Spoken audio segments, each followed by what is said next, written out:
Praise the Lord. ദൈവത്തിന് മഹത്വം. വീണ്ടും ഒന്നിച്ചായിരിക്കാനായിട്ട് ദൈവം കരുണ ചെയ്തല്ലോ. അതിനായിട്ട് ഞാൻ ദൈവത്തെ സ്തുതിക്കുന്നു. നമുക്കറിയാം, നിത്യജീവൻ എന്ന് പറഞ്ഞാൽ പിതാവിനെയും പുത്രനെയും അറിയുന്നതാണ്. പിതാവിനെയും പുത്രനെയും കുറിച്ചുള്ള ഒരു അറിവല്ല, നേരെ മറിച്ച് പിതാവിനെയും പുത്രനെയും അറിയുന്നതാണ്. നമ്മൾ ഓരോ മീറ്റിങ്ങുകൾ കൂടുന്തോറും ഏതളവിൽ നമ്മൾ ദൈവത്തെ അറിയുന്നു എന്നുള്ളതിൻ്റെ അടിസ്ഥാനത്തിലാണ് നമ്മൾ നിത്യജീവന് പങ്കാളികളായിത്തീരുന്നത്. നമ്മൾ പഴയ നിയമത്തിൽ അധികം കാണാത്ത ഒരു പ്രബോധനമാണ് വഞ്ചിക്കപ്പെടരുതെന്നുള്ളത്. പക്ഷെ പുതിയ നിയമത്തിൽ നമ്മൾ തുടർച്ചയായിട്ട് കേൾക്കുന്ന ഒരു പ്രബോധനമാണ് വഞ്ചിക്കപ്പെടരുത്. യേശുവിൻ്റെ പരീക്ഷയോടുള്ള ബന്ധത്തിൽ പരീക്ഷകൻ യേശുവിനെ വഞ്ചിക്കാനാണ് ശ്രമിച്ചത്. വചനത്തിൻ്റെ ഒരു ഭാഗം മാത്രം പറഞ്ഞു, അല്ലേ? നീ ദൈവപുത്രനെങ്കിൽ ഈ കല്ലിനോട് അപ്പമായി തീരാൻ കൽപ്പിക്കുക. നീ 40 ദിവസം ഉപവാസമൊക്കെ കഴിഞ്ഞ് വിശന്ന് ദാഹിച്ചിരിക്കുകയാണ്, ഇത് മരുഭൂമിയാണ്, ഇവിടെ അപ്പം കിട്ടത്തില്ല, ഒരു എളുപ്പവഴിയുണ്ട്, ഈ കല്ല് അപ്പമായി തീരാൻ കൽപ്പിക്കുക. അപ്പം കർത്താവ് അതിൻ്റെ മറുപടി പറഞ്ഞത്, മനുഷ്യൻ അപ്പം കൊണ്ട് മാത്രമല്ല, ദൈവത്തിൻ്റെ വചനം കൊണ്ടെന്നല്ല, വായിൽ കൂടി വരുന്ന വചനം കൊണ്ടും ജീവിക്കുന്നു. അതുകൊണ്ട് തന്നെ ആ 3 പരീക്ഷകളിലും ഒരു വശം മാത്രം പറഞ്ഞാണ് വഞ്ചിക്കാൻ ശ്രമിച്ചത്. ഇന്നും സാത്താൻ നമ്മളെ അങ്ങനെ വഞ്ചിക്കാൻ ശ്രമിക്കുന്നത്. ഒരു വശം മാത്രം പറയും. നമുക്ക് കേൾക്കുന്ന കാര്യം സന്തോഷമുള്ള കാര്യമാണ്. പക്ഷെ നമ്മൾ ആത്മീയ ജ്ഞാനമുള്ളവരാണെങ്കിൽ, ദൈവത്തെ കേൾക്കുന്നവരാണെങ്കിൽ നമ്മളവിടെ വഞ്ചിക്കപ്പെടത്തില്ല. നമ്മൾ ഇന്ന് വായിച്ച സങ്കീർത്തനം 40-ാം സങ്കീർത്തനത്തിൽ അവിടെ ദാവീദ് 10-ാമത്തെ വാക്യത്തിൽ പറയുന്നത്, ഞാൻ നിന്റെ നീതിയെ എൻ്റെ ഹൃദയത്തിൽ മറച്ചു വെച്ചില്ല, നിന്റെ വിശ്വസ്തയും രക്ഷയും ഞാൻ പ്രസ്താവിച്ചു, നിന്റെ ദയയും സത്യവും ഞാൻ മഹാസഭയ്ക്ക് മറച്ചതുമില്ല. ദയയും സത്യവും 2 വശങ്ങളാണ് ഒരു നാണയത്തിൻ്റെ. നമ്മൾ പലപ്പോഴും കേൾക്കാൻ ആഗ്രഹിക്കുന്നൊരു കാര്യം എന്താ? ദയ, അല്ലേ? പക്ഷെ ദയയുടെ ഉദ്ദേശം എന്താ? എന്തിനാ ദൈവം നമ്മളോട് ദയ കാണിക്കുന്നത്? ഋഗേഷ് പ്രാർത്ഥിച്ചപ്പം പ്രാർത്ഥിച്ചായിരുന്നു, ദൈവത്തിൻ്റെ ദീർഘക്ഷമയുടെ ഉദ്ദേശം ചിലർ കൂടി മാനസാന്തരപ്പെടണമെന്ന് വെച്ചാൽ ദീർഘക്ഷമ കാണിക്കുന്നേ ഉള്ളൂ. അപ്പം ദൈവം എന്തിനാണ് നമ്മളോട് ദയ കാണിക്കുന്നത്, ദീർഘക്ഷമ കാണിക്കുന്നത്? റോമാലേഖനം 2-ാം അധ്യായത്തിൽ അപ്പോസ്തലൻ അതിനെക്കുറിച്ച് വളരെ വ്യക്തമായിട്ട് പറയുന്നുണ്ട്. റോമർക്ക് എഴുതിയ ലേഖനം 2-ാം അധ്യായം അതിൻ്റെ 4-ാമത്തെ വാക്യം, അല്ല ദൈവത്തിൻ്റെ ദയ എന്താ നമ്മുടെ ജീവിതത്തിൽ ചെയ്യുന്നത്? നിന്നെ മാനസാന്തരത്തിലേക്ക് നടത്തുന്നുവെന്നറിയാതെ നീ അവൻ്റെ ദയ, ക്ഷമ, ദീർഘശാന്തി എന്നിവയുടെ ഐശ്വര്യം നിരസിക്കുന്നു. ഇപ്പം എന്തിനാ ദൈവം നമ്മളോട് ദയ കാണിക്കുന്നത്? എന്തിനാ? മാനസാന്തരപ്പെടാനായിട്ട്. എന്ന് പറഞ്ഞതിൻ്റെ അർത്ഥം എന്താ? ഈ മാനസാന്തരം എന്ന് പറഞ്ഞാൽ എന്താ? അല്ല, നമ്മൾ പെട്ടെന്ന് അതിനെ ഇങ്ങനെ വിശദീകരിച്ച് പറയും. മനസ്സിന് വരുന്ന അന്തരം ശരിയാണത്, ഒരർത്ഥത്തിൽ അത് ശരിയാണെങ്കിൽ അതിൻ്റെ പ്രായോഗിക തലം എന്താ? നമുക്ക് പാപത്തോടുള്ള ബന്ധത്തിൽ നമ്മുടെ മനസ്സിന് വരുന്നൊരു മാറ്റം. മനസ്സാന്തരപ്പെടുന്നതിന് മുമ്പ് നമ്മൾ എന്താ ചെയ്തുകൊണ്ടിരുന്നത്? ഇവിടെ സങ്കീർത്തനക്കാർ പറയുന്നുണ്ട്, ആഴമുള്ള കുഴിയിലും കുഴഞ്ഞ എന്ന് പറഞ്ഞാൽ പാപത്തിൽ മുങ്ങിക്കിടക്കുകയായിരുന്നു. പാപത്തിൽ മുങ്ങിക്കിടക്കുക എന്ന് പറഞ്ഞാൽ എന്താ അർത്ഥം? നമ്മൾ പാപത്തിൽ മുങ്ങിക്കിടക്കല്ലേ, പാപത്തിൽ ജീവിക്കുക എന്ന് പറഞ്ഞാൽ എന്താ അർത്ഥം? നമുക്കറിയാം, നമ്മുടെ ഉള്ളിൽ തന്നെ നമുക്കറിയാം, പാപം കോപിക്കുകയും മോഹിക്കുകയും പരാതി പറയുകയും മോഷ്ടിച്ചെടുക്കുകയും കള്ളസാക്ഷി പറയുകയും വ്യഭിചരിക്കുകയും. അപ്പം നമ്മൾ പെട്ടെന്ന് ചിലപ്പം ചിന്തിക്കും, ഞാൻ ഇതുവരെ വ്യഭിചരിച്ചിട്ടില്ല.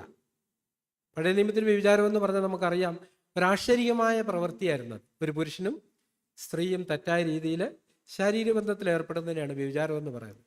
പക്ഷെ പുതിയ നിയമത്തിലേക്ക് വരുമ്പോൾ വ്യഭിചാരം എന്താ? സ്ത്രീയെ മോഹിക്കേണ്ടതിന് അവളെ നോക്കുന്നവൻ ഹൃദയത്തിൽ വ്യഭിചാരം ചെയ്തു. ഇല്ല, നമ്മളിന്നും പഴയ നിയമത്തിൻ്റെ ആത്മാവ് ജീവിക്കുമ്പോൾ നമ്മളെ തന്നെ പുകഴ്ത്തി പറയും, ഞാൻ വ്യഭിചാരം ഒന്നും ചെയ്യുന്നില്ല. പക്ഷെ പുതിയ നിയമത്തിൻ്റെ വെളിച്ചത്തിലേക്ക് വരുമ്പോഴോ മോഹത്തോടെ നോക്കുന്നത് വ്യഭിചാരം. നമുക്ക് ആ ഒരു പാപബോധം ഉണ്ടോ നമ്മുടെ ഉള്ളിൽ? ഉണ്ടോ? നമ്മുടെ രഹസ്യ ജീവിതത്തിൽ, ആന്തരിക തലത്തിൽ ദൈവത്തിൻ്റെ ദയ എന്നെ എങ്ങോട്ടാണ് നടത്തേണ്ടേ? മാനസാന്തരത്തിലേക്കാണ്. അപ്പം ഞാൻ ആ ദയ ശരിയായ രീതിയിൽ ഗ്രഹിച്ചിട്ടുണ്ടെങ്കിൽ എന്താ ചെയ്യുന്നത്? അത് ഞാൻ മാനസാന്തരത്തിന് വേണ്ടി ഉപയോഗിക്കും. കർത്താവേ, ഞാൻ വീണുപോയി, തെറ്റുപറ്റിപ്പോയി, എന്നോട് ക്ഷമിക്കും, ഇനി ചെയ്യാതിരിക്കാൻ ഞാൻ ആഗ്രഹിക്കുന്നു എന്നുള്ള ഒരു ആന്തരികമായൊരു തള്ളലിലായിരിക്കും ഞാൻ ജീവിക്കുന്നത്. ഇന്ന് നമ്മൾ പലപ്പോഴും ഈ പുതിയ നിയമത്തോടുള്ള പദ്ധതി ചിന്തിക്കുമ്പോൾ നമ്മൾ കേൾക്കുന്ന പലതും നമ്മൾ ഗ്രഹിക്കുന്നില്ല. സുവിശേഷം, പെട്ടെന്ന് സുവിശേഷം എന്ന് കേൾക്കുമ്പോൾ നമ്മുടെ മനസ്സിൽ വരുന്ന ചിന്ത എന്താ? മത്തായി, മർക്കോസ്, ലൂക്കോസ്, യോഹന്നാൻ, അല്ലേ?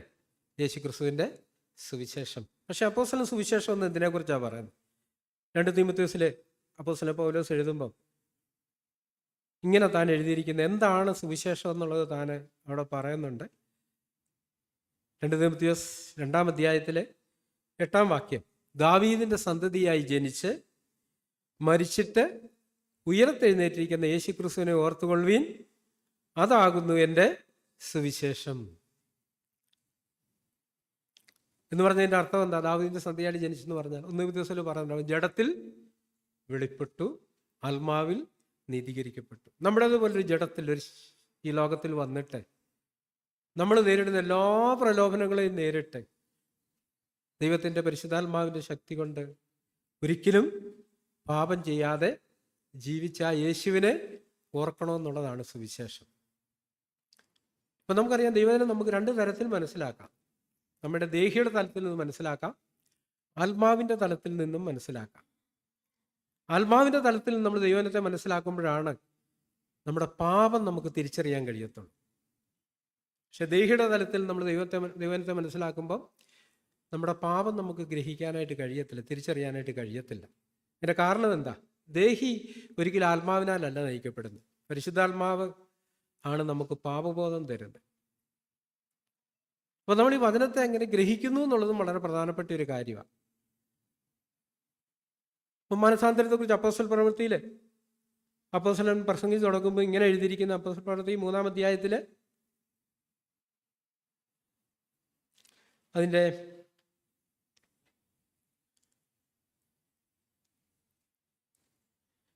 അപ്പോസ്തല പ്രവൃത്തി 3-ന്റെ 19-ാം വാക്യം, ആകയാൽ നിങ്ങളുടെ പാപങ്ങൾ മാഞ്ഞു കിട്ടേണ്ടതിന് മാനസാന്തരപ്പെട്ട് തിരിഞ്ഞുകൊള്ളുവീൻ. അപ്പം മാനസാന്തരപ്പെടുക എന്ന് പറയുമ്പം അതിൻ്റെ ഉദ്ദേശം എന്താ? നമ്മുടെ പാപങ്ങൾ മാഞ്ഞു കിട്ടേണ്ടതിന്. അതുപോലെ തന്നെ അപ്പോസ്തല 14-ാം അധ്യായത്തിൽ അതിനെക്കുറിച്ച് പറയുമ്പോൾ അതിൻ്റെ 14-ാമത്തെ അധ്യായം 15-ാമത്തെ വാക്യത്തിൽ നമ്മൾ ഇങ്ങനെ വായിക്കുന്നത്,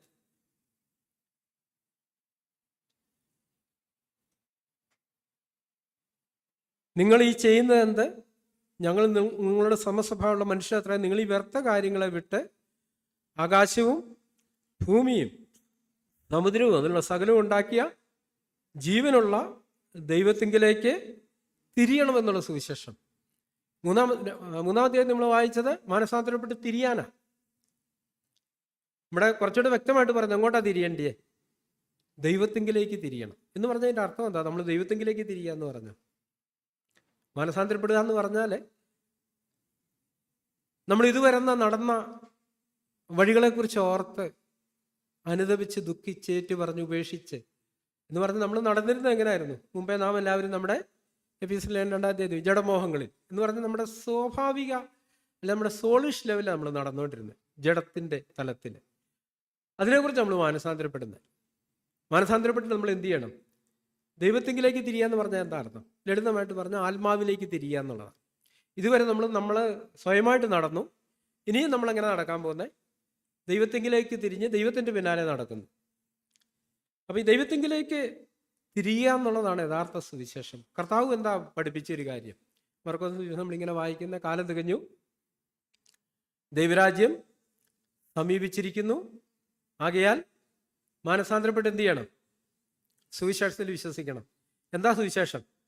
ദാവീദിന്റെ സന്തതിയായി ജനിച്ച് മരിച്ച് അടക്കപ്പെട്ട് ഉയർത്തുന്ന യേശുവിനെ ഓർക്കഥാ സുവിശേഷം. അപ്പം നിങ്ങൾ സുവിശേഷം അനുസരിക്കാന്ന് പറഞ്ഞാലോ യേശുവിനെ അനുസരിക്കാന്ന, ആത്മാവിനെ അനുസരിക്കാന്ന അതിൻ്റെ ലളിതമായ അർത്ഥം. പലപ്പോഴും സാത്താൻ ഇത് ഭയങ്കര സങ്കീർണമായിട്ട് നമ്മുടെ ചിന്തകളിൽ കൊണ്ടുവരും. ഇത് വളരെ ലളിതമായൊരു കാര്യമാണ്. അപ്പോൾ നമ്മൾ ദൈവത്തിങ്കിലേക്ക് തിരിയുന്നിടത്ത് പിന്നെ എന്താ സംഭവിക്കുന്നത്? അതിൻ്റെ എതിരായിട്ട് നമ്മളിലുള്ളത് നമ്മുടെ തന്നെ ഒത്തിരി തലങ്ങളുണ്ട് അല്ലേ? ഇപ്പം പല ആത്മീയ കാര്യങ്ങളെ കുറിച്ച് ചിന്തിച്ച് ചോദിക്കുക. ആരാധന എന്ന് ചോദിച്ചാൽ നമുക്കൊരു വ്യക്തതയുണ്ട്. എന്താ ആരാധന? ഇപ്പം ഞാൻ ഇവിടെ വന്നിരുന്നപ്പോൾ നമ്മുടെ ഒരു പാട്ട് വെച്ചിട്ടുണ്ടായിരുന്നു. ഇവിടെ അടിപൊളി താളമാണ്. അത് കേൾക്കുമ്പോൾ നമുക്കൊരു സുഖമുണ്ട്. നമ്മൾ പാട്ടൊന്നുമല്ല കേൾക്കുന്നത്, ലൈനൊന്നും ശ്രദ്ധിക്കുന്നില്ല, അർത്ഥമൊന്നുമല്ല. അത് കേൾക്കുമ്പോൾ നമുക്കൊരു കിടുക്കവും വിറയലും എന്തൊക്കെയോ ഒരു വികാരവും സന്തോഷവും അത് നമ്മളിൽ തന്നെ സ്വാഭാവികമായിട്ടുള്ളതാണ്. അത് മിക്കവാറും എല്ലാ സംഗീതത്തിൻ്റെയും പിമ്പിൽ ആരാ ഉള്ളത്? സാത്താനാ. പക്ഷേ ഒരു ആത്മാവിൻ്റെ തലത്തിൽ നിന്ന് ആ പാട്ടിനെ ശ്രദ്ധിക്കുന്ന ആൾ ആ താളങ്ങളല്ല ശ്രദ്ധിക്കുന്നത്, അതവനെ സ്പർശിക്കുന്നേ ഇല്ല. അവൻ അതിൻ്റെ വരികളാണ് ശ്രദ്ധിക്കുന്നത്, അതിൻ്റെ അർത്ഥമാണ് ശ്രദ്ധിക്കുന്നത്. പക്ഷേ ഒരു സാധാരണ ഒരു മനുഷ്യനോട് പറഞ്ഞാൽ ഇത് ഉൾക്കൊള്ളാൻ വിഷമം. എന്താ അതിൻ്റെ കാരണം? അതിൻ്റെ സ്വാഭാവിക തലത്തിൽ നിന്നുകൊണ്ടാണ് ഇതെല്ലാം ശ്രദ്ധിക്കുന്നത്. അവനെ സന്തോഷിപ്പിക്കുന്ന കാര്യങ്ങൾ ഈ പുറമേ കേൾക്കുന്ന ഒച്ചയും ബഹളമൊക്കെയാണ്. നമ്മുടെ ജീവൻ ബ്രദർ എന്ന് പറഞ്ഞതുപോലെ മോശയുടെ ആഗ്രഹം എന്തായിരുന്നു? എനിക്ക് നിന്നെ ഒന്ന് കാണണം, നിന്റെ മഹത്വം കാണണം. ഇസ്രായേലിൻ്റെയോ ഈ ദൈവത്തിൻ്റെ ഒരു തരത്തിലുള്ള മഹത്വം ഇവരെല്ലാവരും കൂടിയാണ് കണ്ടേ. ദൈവം സീനായി പർവ്വതത്തിൽ ഇറങ്ങി വന്ന് വലിയ അഗ്നിമയമായ പ്രമാണങ്ങൾ കൊടുക്കുമ്പം ഇസ്രായേൽ എന്താ പറഞ്ഞത്? ദൈവം ഞങ്ങളോട് ഞങ്ങൾക്ക് ദൈവത്തിൽ നിന്ന് കേൾക്കുകയും വേണ്ട, മോശയെ നീ കേട്ടിട്ട് ഞങ്ങളോട് പറഞ്ഞാൽ മതി. അത് മോശയും കാണുകയും കേൾക്കുകയും ചെയ്തതാ. എന്നിട്ട് മോശ പിന്നെയും പറയുക, എനിക്ക് നിന്നെ ഒന്ന് കാണണം. അതിൻ്റെ അർത്ഥം എന്താ? ഒരു ആന്തരിക തലത്തിൽ ദൈവത്തെ കാണുന്നൊരവസ്ഥയുണ്ട്, നമ്മുടെ സ്വാഭാവിക തലത്തിൽ ദൈവത്തെ കാണുന്നൊരവസ്ഥയുണ്ട്. അവിടെ ദാവീദ് പറഞ്ഞൊരു കാര്യം ഞാനിങ്ങനെ ശ്രദ്ധിക്കുകയായിരുന്നു. 40-ാമത്തെ സങ്കീർത്തനത്തിൽ അതിൻ്റെ 5-ാമത്തെ വാക്യത്തിൽ, എൻ്റെ ദൈവമായ യഹോവേ, നീ ചെയ്ത അത്ഭുത പ്രവൃത്തികളും ഞങ്ങൾക്ക് വേണ്ടിയുള്ള നിന്റെ വിചാരങ്ങളും വളരെയാകുന്നു. നിന്നോട് സദൃശൻ ആരുമില്ല. ഞാൻ അവയെ വിവരിച്ച് പ്രസ്താവിക്കുമായിരുന്നു, എന്നാൽ അവ എണ്ണിക്കൂടാതെ വണ്ണം.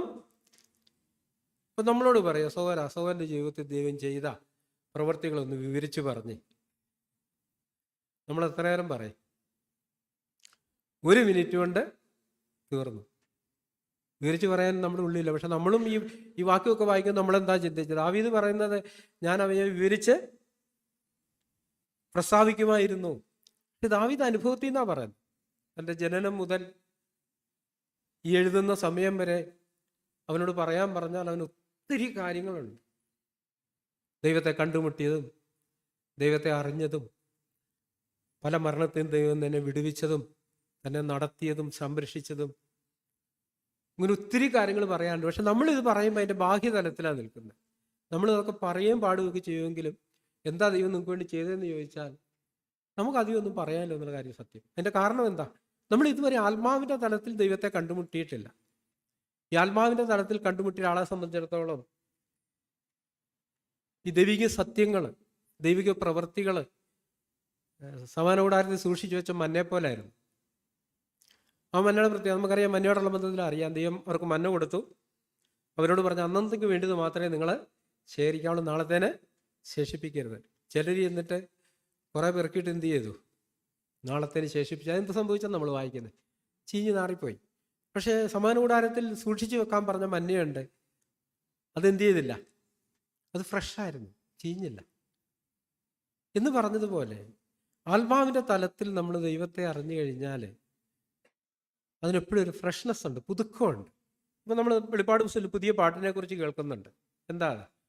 നീ അറക്കപ്പെട്ടു, നിന്റെ രക്തം കൊണ്ട് ഞങ്ങളെ വിലയ്ക്ക് വാങ്ങി, ഞങ്ങളുടെ ദൈവത്തിൻ്റെ രാജ്യവും പുരോഹിതൻ ബാക്കി വെച്ചൊരു പുതിയൊരു പാട്ട്. ആ പാട്ട് പുതിയതാണ്, ലോകസ്ഥാപനത്തിന് മുമ്പുള്ള പാട്ടാണ്. പക്ഷെ അവിടെ പറയുന്നത് ഒരു പുതിയ പാട്ടെന്ന്. എന്താ അതിൻ്റെ കാരണം? അത് ഫ്രഷാണ്. ഇന്നും നമ്മുടെ ജീവിതത്തിൽ ഇന്നും അനുഭവിക്കുന്നൊരു സത്യമാണ്. അത് ഓർക്കും തോറും നമ്മൾ പാടാറുണ്ട്. ഓർക്കും തോറും സ്നേഹം എന്നിൽ വർദ്ധിച്ചിടുന്നൊക്കെ പാടും. അത് വെറുതെയാണ്. നമുക്ക് സ്നേഹമൊന്നും വർദ്ധിക്കുന്നില്ല, നമ്മുടെ സ്നേഹം കുറഞ്ഞുകൊണ്ടിരിക്കുക. പക്ഷെ നമ്മൾ പാടുമ്പോൾ എന്താ പറയുന്നത്? ഓർക്കും തോറും സ്നേഹം എന്നിൽ. ഞാൻ പറഞ്ഞു വരുന്ന ദേഹിയുടെ തലത്തിൽ നിൽക്കുന്ന കാര്യങ്ങൾക്കൊരു പ്രത്യേകതയുണ്ട്. നന്ദി. ദേഹിയുടെ തലത്തിൽ നിൽക്കുന്ന ഒരു മനുഷ്യന് എത്ര നന്മ ചെയ്താലും അതിപ്പോ എന്നാ. അതേസമയം ആത്മാവിന്റെ തലത്തിൽ നിൽക്കുന്ന ഒരാളുടെ പ്രത്യേകത എന്താ? കർത്താവ് ഒരിക്കലും അത് പറഞ്ഞു, എൻ്റെ നാമത്തിൽ ഒരു ഗ്ലാസ് പച്ചവെള്ളം കൊടുക്കുന്നത് പോലും പ്രതിഫലം കിട്ടും എന്ന് പറഞ്ഞ എന്താ അർത്ഥം? അത്ര നിസ്സാരമായ കാര്യം പോലും ദൈവസന്നിധിയിൽ വളരെ ആത്മാവിന്റെ തലത്തിൽ ഈ കാര്യങ്ങളൊക്കെ വളരെ പ്രധാനമുള്ള കാര്യമാണ്. പക്ഷെ നമ്മുടെ ദേഹിയുടെ തലത്തിൽ നിൽക്കുമ്പോഴാണ്. ഇപ്പൊ നമ്മുടെ ഒരു വലിയ അടിയന്തര ആവശ്യത്തിൽ വലിയൊരു സംഖ്യ ഒരാൾ സഹായിച്ചു, ഒരാഴ്ച കഴിയുമ്പോൾ അടുത്ത പ്രാവശ്യം കിട്ടിയില്ല, നമ്മളാളെ കുറ്റം പറയും, അയാൾ വലിയ ഭക്തനാന്നൊക്കെ പറയും, നമുക്കറിയത്തില്ലേ. അതേസമയം ആത്മാവിന്റെ തലത്തിൽ നിൽക്കുന്ന ഒരാള് ഇന്ന് സഭയൊക്കെ വിട്ടുപോയി എത്ര ദൂരം പോയാലും അങ്ങനത്തെ ഒരു ചെറിയ സ്പർശമുള്ള ഒരാൾ പറയും, അന്ന് ആ മനുഷ്യൻ എന്നെ സഹായിച്ച ഞാനത് മറക്കത്തില്ല. നമ്മളോട് ദൈവനും പറയുന്നു, അവൻ്റെ ഉപകാരങ്ങളൊന്നും മറക്കരുത്. ആർക്കായി ഉപകാരങ്ങളെക്കുറിച്ച് ഓർമ്മയുള്ള? ഈ പാപത്തിൽ നിന്നുള്ള സ്വാതന്ത്ര്യം പ്രാപിക്കുന്ന ഒരു വ്യക്തിക്കാണ് ദൈവത്തിൻ്റെ ഉപകാരങ്ങളെക്കുറിച്ച് ഓർമ്മയുള്ളത്. ഈ മാനസാന്തരത്തോടുള്ള ബന്ധത്തിൽ പലപ്പോഴും നമുക്ക് ഈ കാര്യങ്ങളിലൊന്നും ഒരു വ്യക്തതയില്ല. എന്താ മാനസാന്തരം എന്ന് ചോദിച്ചാൽ നമ്മൾ തിയറിറ്റിക്കലായിട്ടല്ല പറയേണ്ടത്. വേദപുസ്തകത്തിൽ പറഞ്ഞ കുറേ വാക്യത്തിൻ്റെ അടിസ്ഥാനത്തിലല്ല, പ്രാക്ടിക്കലായിട്ട് പറയണം.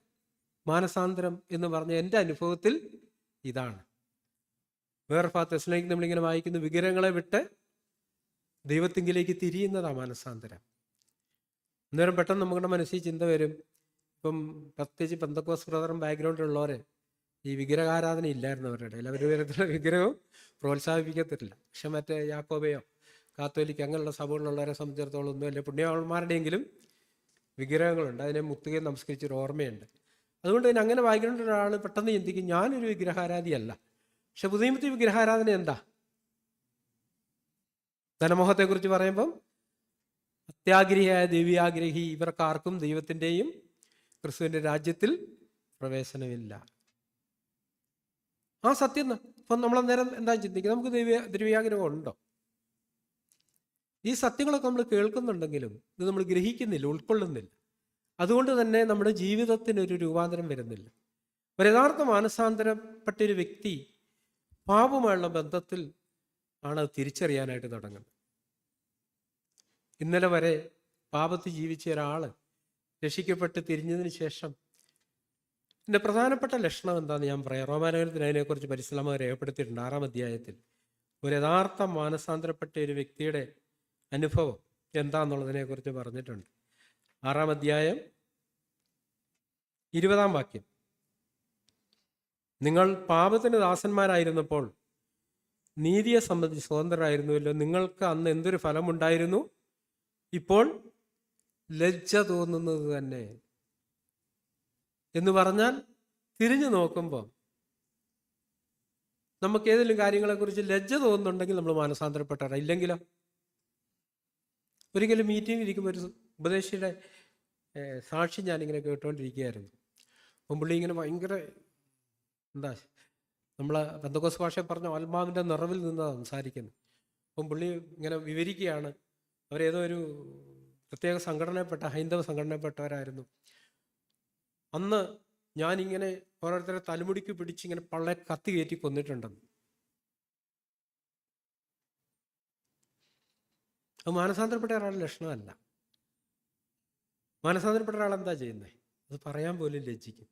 അപ്പോസ്തലൻ ഒറ്റ വാക്കിലാ പറഞ്ഞു, മുമ്പേ ഞാൻ ദൂഷകനും ഉപദ്രവിയുമായിരുന്നു. നമ്മുടെ ജീവിതത്തിൽ തിരിഞ്ഞു നോക്കുമ്പോൾ നമ്മുടെ കഴിഞ്ഞകാല ജീവിത പാപങ്ങളെക്കുറിച്ച് നമുക്ക് ലജ്ജയാണോ അഭിമാനമാണോ തോന്നുന്നത്? പലരോട് സാക്ഷി പറയുമ്പം അവർക്ക് പറയാനുള്ള കൂടുതൽ കാര്യം പണ്ട് താൻ എത്ര വലിയ വീരനായിരുന്നു എന്നുള്ളതിനെ കുറിച്ചാണ്. ഞാൻ അങ്ങനായിരുന്നു, ഇങ്ങനായിരുന്നു, അതായിരുന്നു, ഇതായിരുന്നു. അവസാനം കർത്താവ് ചെയ്ത പ്രവൃത്തിയെക്കുറിച്ച് പറയുമ്പോൾ ഒരു സെൻറ്റൻസിൽ പറയാനേ ഉള്ളൂ. പക്ഷെ യഥാർത്ഥ മാനസാന്തരം കഴിഞ്ഞ കാലത്തേക്ക് തിരിഞ്ഞു നോക്കി ലജ്ജ തോന്നുന്നതെന്നാണ്. ഭർത്താവിനോട് യഥാർത്ഥ മാനസാന്തരപ്പെട്ടൊരു സഹോദരി ഭർത്താവിനോട് മത്സരിച്ചതിനെ ചോർക്കുമ്പം ലജ്ജയാണ് തോന്നുന്നുണ്ട്. അതിന് പകരം അഭിമാനവും പുകഴ്ചയ്ക്കാണ് തോന്നുന്നെങ്കിൽ ആ സഹോദരി രക്ഷിക്കപ്പെട്ടതല്ല, മാനസാന്തരപ്പെട്ടതല്ല. മാനസാന്തരപ്പെടുക എന്ന് പറഞ്ഞാൽ പാപം വിട്ട് തിരിയുന്നൊരു മനോഭാവമാണ്. പാപത്തെ വിട്ട് ദൈവത്തിങ്കിലേക്കുള്ള തിരിച്ചിലാണ്. നമ്മൾ ഏതൊക്കെ തലത്തിൽ അങ്ങനെ ഏതൊക്കെ പാപത്തെ നമ്മൾ വിട്ടുകളഞ്ഞു എന്ന് നമുക്ക് പറയാൻ പറ്റും. അപ്പം നമ്മളെ കർത്താവ് വിളിച്ചിരിക്കുന്നതിൻ്റെ ഉദ്ദേശം എന്തിനാ? കർത്താവ് വന്നത് എന്തിനാ? അവൻ തൻ്റെ ജനത്തെ അവരുടെ പാപങ്ങളിൽ നിന്ന് രക്ഷിക്കാനാണ്. നമ്മുടെ പാപത്തിൽ നമ്മളെ വിടുവിക്കാനായിട്ടാണ് വന്നത്. പക്ഷേ നമ്മുടെ അനുഭവത്തിൽ എത്ര പാപത്തിൽ ദൈവം നമ്മളെ വിടുവിച്ചു. അപ്പം നമുക്ക് പറയും കർത്താവിൻ്റെ പാപങ്ങളെല്ലാം ക്ഷമിച്ചു. ശരി, ആദ്യത്തെ പടി അത് തന്നെയാണ്. നമ്മളെ സ്വാതന്ത്ര്യത്തെ ജയിക്കണം. ആദ്യം എന്ത് ചെയ്യണം? നമ്മുടെ പാപങ്ങളെല്ലാം, കാരണം അതിന് പരിഹാരം നമുക്ക് വരുത്താൻ പറ്റാത്തത് കൊണ്ട് കർത്താവ് തൻ്റെ മേൽ നമുക്ക് പകരമായിട്ട് അതിന് ശിക്ഷ ഏറ്റെടുത്തു. എന്തിനു വേണ്ടിയിട്ടാണ്? എന്തിനാ കർത്താവ് ക്രൂശിക്കപ്പെട്ടെ? പത്രോസ് അപ്പോസ്തലൻ എന്താ അതിനെക്കുറിച്ച് പറയുന്നത്? നാം പാപത്തിന് മരിച്ച് നീതിക്ക് ജീവിക്കാനാണ്. പാപത്തിന് മരിക്കുക എന്ന് പറഞ്ഞാൽ എന്താ അർത്ഥം? പാപം ചെയ്യരുതെന്ന് നമ്മളോട് പറയുന്നു. ശരിയല്ലേ? പാപം അരുത്. പക്ഷെ പാപം ചെയ്യാൻ അനുവാദം കൊടുത്തിട്ടുണ്ട് വെളിപ്പാട് പുസ്തകത്തിൽ. എന്താ അവിടെ പറഞ്ഞിരിക്കുന്നത്? ഇനി അഴുക്കുള്ളവൻ അല്ല, പാപം ചെയ്യുന്നവൻ പാപം ചെയ്യട്ടെ, നീതിമാൻ തന്നെത്താൻ വിശുദ്ധീകരിക്കട്ടെ, വിശുദ്ധൻ തന്നെത്താൻ വിശുദ്ധീകരിക്കട്ടെ, നീതിമാൻ നീതി ചെയ്യട്ടെ, വിശുദ്ധൻ തന്നെത്താൻ വിശുദ്ധീകരിക്കട്ടെ. അപ്പോൾ യഥാർത്ഥ മാനസാന്തരം പ്രാപിച്ചൊരു വ്യക്തി അവൻ അന്വേഷിക്കുന്ന കർത്താവ്, ഇനി ഞാൻ എവിടെയെങ്കിലും മാനസാന്തരപ്പെടാനുണ്ടോ? 139 സംഘത്തിൽ എഴുതിയിരിക്കുന്ന പോലെ വ്യസനത്തിനുള്ള മാർഗ്ഗം എന്നിലുണ്ടോ എന്ന് നോക്കി. ആ വ്യസനം എന്ന് പറഞ്ഞാൽ എന്താ അർത്ഥം? നമ്മുടെ വ്യസനമല്ല, കർത്താവിനെ വ്യസനിപ്പിക്കുന്ന എന്തെങ്കിലും എൻ്റെ ഉള്ളിലുണ്ടോ എന്ന് എന്നെ കാണിച്ചു തന്നെ ശാശ്വത മാർഗത്തിൽ നടത്തണമെന്നുള്ള നമ്മുടെ ആഗ്രഹം അതാണ്. നമുക്ക് പാപത്തെ കാണാൻ കഴിയുന്നുണ്ടോ നമ്മുടെ ജീവിതത്തിൽ ഇപ്പോഴും? അതോ നമുക്കൊരു സമ്പന്നൻ്റെ മനോഭാവമാണ്? ഞാൻ ധനവാൻ, സമ്പന്നൻ, എനിക്കൊന്നിനും മുട്ടില്ല എന്ന് പറയുമ്പോൾ എന്താ അർത്ഥം? എനിക്ക് വലിയ കുഴപ്പമൊന്നുമില്ല. അത് കാണിക്കുന്നില്ല ദൈവത്തിൻ്റെ പരിശുദ്ധാത്മാവിൻ്റെ ഒരു പരിവർത്തനം നമ്മുടെ ഉള്ളിലില്ല. പരിശുദ്ധാത്മാവ് നമ്മുടെ ഉള്ളിൽ പരിവർത്തിക്കുന്നുണ്ടെങ്കിൽ പാപത്തെക്കുറിച്ചുള്ളൊരു നിരന്തരമായ ബോധ്യം നമുക്ക് ലഭിച്ചുകൊണ്ടേയിരിക്കും. നമ്മുടെ പാപത്തെ എന്നും നമുക്ക് കാണാനായിട്ട് കഴിയും. നമ്മുടെ ആത്യന്തിക ലക്ഷ്യം എന്താ? യേശു ക്രിസ്തുവിനെ പോലെ ആയിത്തീരുക. 1 യോഹന്നാൻ 3:3 നമ്മളെന്താ വായിക്കുന്നത്? അവനിൽ ഈ പ്രത്യാശയുള്ളവനെല്ലാം തന്നെത്താൻ നിർമ്മലീകരിക്കുന്നതല്ല, അവൻ നിർമ്മലനായിരിക്കുന്ന പോലെ തന്നെത്താൻ നിർമ്മലീകരിക്കുന്നു. ഈ ഒരു നിർമ്മലീകരണം നമ്മുടെ ഉള്ളിൽ നടക്കുന്നുണ്ടോ? നമുക്ക് കാണാൻ കഴിയുന്നുണ്ട്. നമ്മൾ യഥാർത്ഥത്തിൽ ദൈവത്തിൻ്റെ ആത്മാവിനാൽ നടത്തപ്പെടുന്നവരാണെങ്കിൽ ഒത്തിരി തലങ്ങൾ ദൈവാത്മാവ് നമുക്ക് കാണിച്ചു തരും. മറ്റുള്ളവരോട് നമ്മളത് പറയുമ്പോൾ അവർക്ക് പാപമാണെന്നും തോന്നത്തില്ല. ഇതൊക്കെയാണോ വലിയ കാര്യമെന്ന് പറയും. പക്ഷേ ദൈവിക വഴി നടക്കുന്ന ഒരാളെ സംബന്ധിച്ചിടത്തോളം അവൻ നിരന്തരം തൻ്റെ ഉള്ളിൽ പാപത്തെ കണ്ടുകൊണ്ടായിരിക്കും. കർത്താവിൻ്റെ ആ നിലവാരത്തിൽ നിന്ന് താഴെയുള്ള മനോഭാവങ്ങളും ചിന്തകളും പ്രവൃത്തികളും പെരുമാറ്റങ്ങളും വാക്കുകളും എല്ലാം നിരന്തരമായിട്ട് അവന് കാണാനായിട്ട് കഴിയും. പക്ഷെ ആ ഒരു പ്രക്രിയ പരിശുദ്ധാത്മാവ് നടത്തുന്നില്ലെങ്കിൽ, ഒരു കാന്തയായിത്തീരുന്ന പ്രക്രിയ നമ്മളിൽ നടക്കുന്നില്ല. കാന്തയുടെ പ്രത്യേകത എന്താ? അത് മണവാളന് തുല്യനായിത്തീരണമെന്നുള്ളതാണ്. കറചുളുക്കം, വാട്ടം, മാലിന്യൊന്നുമില്ലാതെ തേജസ്സോടെ മുൻനിർത്തേണ്ടത് എന്ന് പറഞ്ഞാൽ എന്താ അർത്ഥം? കർത്താവിൻ്റെ അതേ രൂപം. നമുക്ക് അങ്ങനത്തെ ഒരു തലത്തിലാണോ നമ്മൾ ഈ ദിവസങ്ങളിൽ കടന്നു പോകുന്നത്? ദൈവജനത്തെ നമുക്ക് ഈ 2 തലങ്ങളും കാണാൻ കഴിയുന്നുണ്ടോ? നമ്മുടെ ശൈശവപ്രായത്തിൽ നമുക്ക് ഈ മാതാപിതാക്കളിൽ നിന്ന് എന്താ നമ്മൾ കാണുകയും കേൾക്കുകയും ചെയ്യുന്നത്? അവരുടെ സ്നേഹം, കരുണ, ദയ. ശരിയല്ലേ? ചെറിയ കുഞ്ഞുങ്ങളൊക്കെ ഇപ്പം അമ്മ അടുത്തോടെ പോയിട്ട് എടുത്തില്ലെങ്കിലും ചെയ്യും, കരയും. പക്ഷേ കുറച്ചുകൂടെ വളർന്നു കഴിയുമ്പോഴോ സ്നേഹത്തിൻ്റെ തെളിവെന്താ? എന്താ കർത്താവ് നമ്മളെ സ്നേഹിക്കുന്നുള്ളതിൻ്റെ തെളിവെന്താ? ഒരു ശിശുവിനെ സംബന്ധിച്ചിടത്തോളം ദയ, എന്ത് ചെയ്താലും ഒന്നും പറയത്തില്ല, തിരുത്തത്തില്ല, അടിക്കത്തില്ല, വഴക്ക് പറയത്തില്ല, എന്ത് കാണിച്ചാലും. പക്ഷെ ആൾ വളരാൻ തുടങ്ങുമ്പോഴോ അന്നേരം നമുക്ക് ശിക്ഷണം കിട്ടുന്നു. എബ്രാഹിമിൽ നമ്മൾ വായിക്കുന്നുണ്ട്, മകനെ കർത്താവിൻ്റെ ശിക്ഷ അത് സ്നേഹത്തിൻ്റെ ലക്ഷണമാണ്. നമ്മൾ ആത്മീയമായിട്ട് വളരുമ്പോൾ ഈ 2 തലങ്ങളും നമ്മൾ ഗ്രഹിക്കേണ്ട ഒരു ആവശ്യമുണ്ട്. ഒരു തലത്തിൽ തന്നെ നിന്നാൽ എന്ത് സംഭവിക്കും? നമ്മൾ വഞ്ചിക്കപ്പെടും. സാത്താൻ നമ്മളോട് എപ്പോഴും പറയും, ദൈവം ദയയുള്ളവനാണ്, നീ പോകുന്ന പോലെ പൊക്കോ, എന്തും ചെയ്തു, ഒരു കുഴപ്പമില്ല. നമുക്ക് കേൾക്കാനാണ് ഇഷ്ടം. പക്ഷേ ദൈവാത്മാവ് അങ്ങനല്ല പറയുന്നത്. ദൈവാത്മാവ് 2 തലങ്ങളും കാണിക്കും, ദയയും സത്യവും. ഇത് രണ്ടും ഒന്നിച്ചു പോകേണ്ട കാര്യമാണ്. ഒരേ നാണയത്തിൻ്റെ 2 വശങ്ങളാണ്. യഥാർത്ഥ വീണ്ടും ജന്മം പ്രാപിച്ചൊരു ദൈവത്തിൻ്റെ ഉള്ളിൽ പാപത്തോടുള്ള മനോഭാവം എന്താ? വെറുപ്പും ഭയം. അങ്ങനെ ഒരാളുടെ ഉള്ളിലോ ഒരു ലാഘവത്വമായിരിക്കും പാപത്തോടുള്ള. അതൊക്കെ എത്ര വലിയ പാപമാണ്. ലോകക്കാരും അങ്ങനെ തന്നെയാണ് ചിന്തിക്കുന്നത്. ലോകക്കാരുടെ ഒരു കാഴ്ചപ്പാടുണ്ട് പാപത്തെക്കുറിച്ച്. നമ്മുടെയും കാഴ്ചപ്പാട് പലപ്പോഴും അങ്ങനെ തന്നെയാണ്. പക്ഷേ നമ്മൾ യഥാർത്ഥ മനസാന്തരത്തിൻ്റെ വഴിയിൽ നടക്കുന്നവരാണെങ്കിൽ പാപത്തെക്കുറിച്ചുള്ള നമ്മുടെ കാഴ്ചപ്പാടിൽ വ്യത്യാസം വന്നുകൊണ്ടേയിരിക്കും.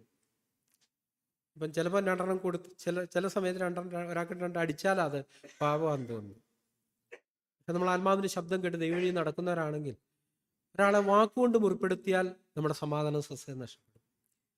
അതിൻ്റെ മുന്നോട്ടുള്ള ഗതികളിലോ ഒരാളെക്കുറിച്ച് നമ്മുടെ ഹൃദയത്തെങ്കിലും ദോഷം നിരൂപിച്ചാൽ തന്നെ നമുക്ക് സഹിക്കാൻ പറ്റാത്ത വേദന ഉളവാക്കുന്നതായിരിക്കും. ഈ ഒരു വളർച്ചയെ ദൈവം നമ്മൾ ആഗ്രഹിക്കുന്നത്. അങ്ങനത്തെ ഒന്നും നമ്മുടെ ഉള്ളിൽ നടക്കുന്നുണ്ട്.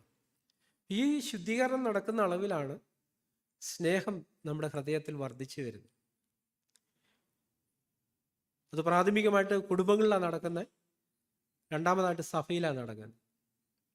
നമ്മളൊരു ശരീരമായിട്ട് പണിയാൻ ആ ശരീരത്തിൻ്റെ ഫീലിംഗ് ഉണ്ടാക്കാത്ത സ്വയത്തിൻ്റെ ഒത്തിരി കാര്യങ്ങൾ നമ്മളുടെ ഉള്ളിലുണ്ട്.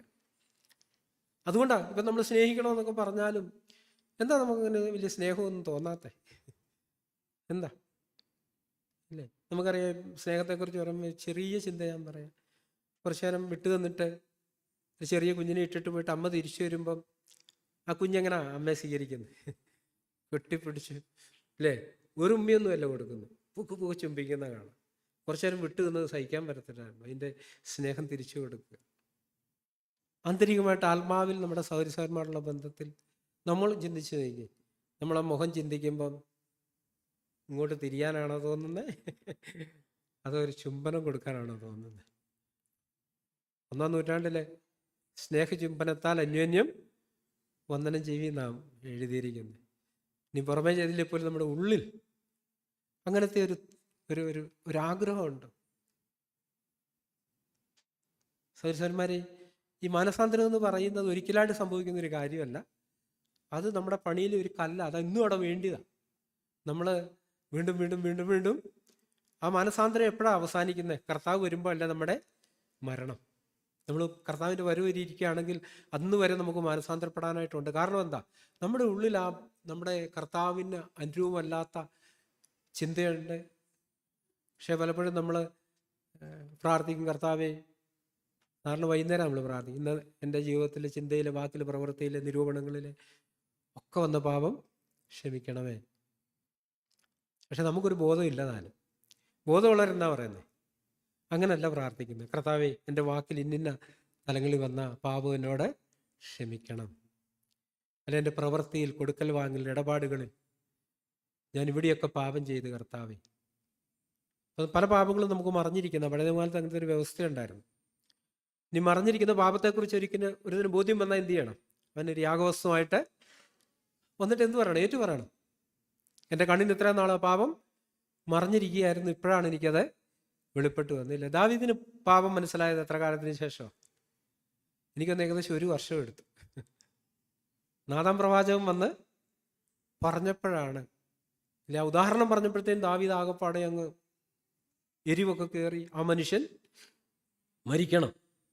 അപ്പം നാഥാൻ പറഞ്ഞു, ആ മനുഷ്യൻ നീയാ. എന്നിട്ട് വിശദീകരിച്ച് ആ കാര്യത്തെക്കുറിച്ച് വിശദീകരിച്ച് കഴിഞ്ഞപ്പോഴത്തേനും അടുത്ത സ്റ്റെപ്പ് ദാവീദിൻ്റെ പ്രതികരണം എന്താ?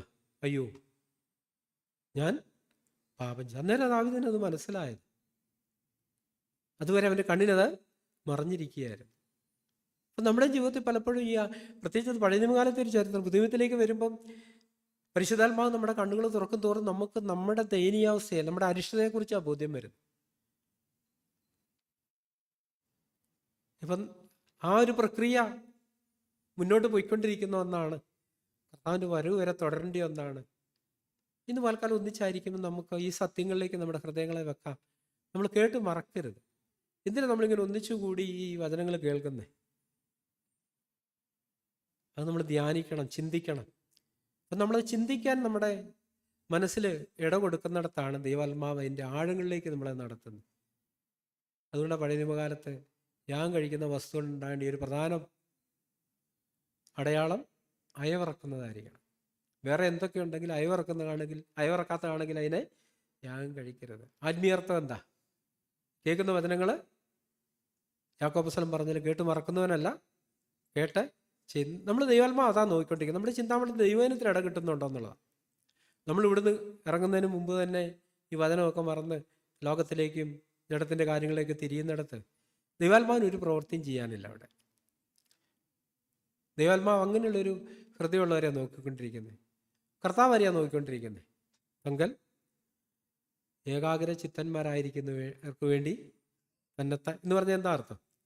ഹൃദയത്തിൽ മനസ്സിൽ കർത്താവിന് മാത്രം ഇടയുള്ളവർക്ക്. സങ്കീർത്തനക്കാരൻ 72-ാം സങ്കീർത്തനം 32-ാം വാക്യം ഇങ്ങനെ പറഞ്ഞു, സ്വർഗത്തിൽ എനിക്ക് ആരുള്ളൂ, ഈ ഭൂമിയിൽ നിന്നെ അല്ലാതെ മറ്റൊന്ന് ഞാൻ. നമ്മളെന്താ ആഗ്രഹിക്കുന്നു അവിടെ നമ്മുടെ ഹൃദയം ഇരിക്കുന്നു. സൗരസന്മ ഇന്ന് പാൽക്കാലം നമുക്ക് നമ്മളതിൻ്റെ ശോധന ഏതാണോ, അതോ നമ്മളിങ്ങനെ ഒരു രസത്തിൻ്റെ മീറ്റിങ്ങിനൊക്കെ വന്നിരുന്ന് പാട്ടൊക്കെ പാടി പ്രാർത്ഥിച്ച് ഒരു പ്രസംഗമൊക്കെ കേട്ടു അങ്ങ് പോകുന്നവരാണോ, അതോ അത് ആന്തരികമായിട്ട് നമ്മളെ വളർത്തുന്നുണ്ടോ? മാനസാന്തരത്തിൽ വർദ്ധിച്ചു വരാനായിട്ട്, ദൈവനെ ഗ്രഹിക്കുന്നതിൽ വർദ്ധിച്ചു വരാൻ, ദൈവനത്തിൻ്റെ ബാലൻസ് രണ്ട് വശം കൂടെ കൂടിച്ചേരുന്നിടത്തേ അത് പൂർത്തിയാകത്തുള്ളൂ. ഇപ്പോൾ ഒരാൾ ഒരു 500 രൂപയുടെ നോട്ട് നമുക്ക് തന്നു. സാറിന് നമ്മളെന്താ ചെയ്യാറില്ലേ? പ്രത്യേകിച്ച് സ്ഥിരം അറിയുന്നവരൊക്കെയാണ് നമ്മളത് മേടിച്ച് കീശയിലിടും. പക്ഷേ നമ്മൾ അറിയാൻ മേലാത്തൊരു അവരുടെ സ്ഥലത്താണ് നമ്മൾ തിരിച്ചും മറിച്ചു വന്ന് നോക്കുമ്പോൾ ഒരു വശം ക്ലിയറാണ്, മറ്റേ വശം ഇല്ലെങ്കിൽ നമ്മൾ എന്നാ പറയും, ഇത് ഇങ്ങ് വെച്ച് എനിക്ക് വേറെണ്ണം തരാൻ പറയും. പക്ഷെ ആത്മീയ കാര്യങ്ങളോടുള്ള ബന്ധത്തിലോ,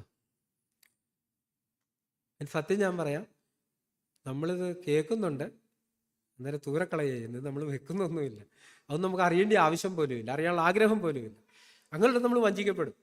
പക്ഷെ നമ്മളത് ധ്യാനിക്കുമ്പോഴാണ് ദൈവാത്മാവിൻ്റെ ആഴങ്ങളിലേക്ക് നമ്മളെ നടത്തുന്നത്, ആന്തരിക ശുദ്ധീകരണത്തിലേക്ക് നടത്തുന്നത്. അതുകൊണ്ട് ഈ ഒരു തലത്തിൽ നമ്മുടെ ഹൃദയം നമുക്ക് ഉറപ്പിച്ച് വെക്കാം.